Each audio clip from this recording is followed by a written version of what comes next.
भारत में तालाबंदी हुए 38 दिन से ज़्यादा गुजर चुके हैं। देश की 100 करोड़ जनता बेरोजगारी और भूख से परेशान है। इसके विपरीत सारी विपक्षी और पक्ष की सत्तारूढ़ दल भाजपा, कांग्रेस व अन्य सभी दल इस तालाबंदी के मामले में एक के साथ एक सुर मिलाकर देश की तालाबंदी को बढ़वाने के लिए एक सुर में सुर अलापते हुए तालाबंदी बढ़ाने के लिए सरकार को कह रहे हैं और तालाबंदी बढ़ाई जा रहे हैं वो लोग। इसके पीछे सबसे बड़ा जो कारण है, यथार्थ में कोरोना नाम की कोई बीमारी हमारे देश में नहीं है और जितने भी लोग मर रहे हैं या तो जानबूझ के सरकारी अस्पतालों में मारे जा रहे हैं या वो अन्य बीमारियों से मर रहे हैं।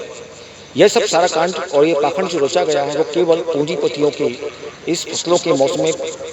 फायदे के लिए किया गया है, ताकि सारे पूंजीपति जिनके शॉपिंग मॉल्स हैं बड़े बड़े, वो सारा माल देश की किसानों से खरीद कर अपने गोदामों में भर लें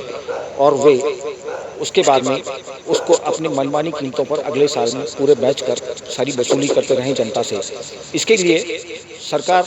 स्वयं सब्जियों से लेकर सारे के सारे खाद्य व्यवसाय को वो सब पर पूंजीपतियों का कब्जा करवाना चाहती है और उसके बदले में उसको महीना कलेक्टर, कमिश्नर और पार्षदों से लेकर सारे के सारे प्रदेशों के मुख्य सचिवों से लेकर देश के मुख्य सचिव और खाद्य मंत्रालय और प्रधानमंत्री तक बांटेगा वो पैसा। जब ये कानून बनाया गया था खाद्य सुरक्षा मानक अधिनियम सन 2006 में, तब भी सभी पार्टियों ने एक सुर में एक साथ उस कानून को बनवाने में चुपचाप अंगूठा लगाकर, जिसमें 500 करोड़ से 5,000 करोड़ रुपये तक बांटा गया था और अकेले उसमें 26.5 लाख करोड़ रुपए वॉलमार्ट ने खर्च किए थे और बाकी पैसा अंबानी, अडानी व अन्य टाटा बिरला जैसे लोगों ने भी लगाया था। भारत में अंग्रेजों की बनाई हुई कंपनियों में से जो दो प्रमुख कंपनियां अभी तक काम कर रही हैं, उसमें एक हिंदुस्तान लीवर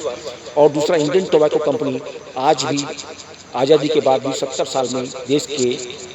25 से 40% खाद्य व्यवसाय पर कब्जा जमा कर बैठी हुई हैं और ये उनके फायदे के साथ साथ सभी बहुराष्ट्रीय कंपनियों और देसी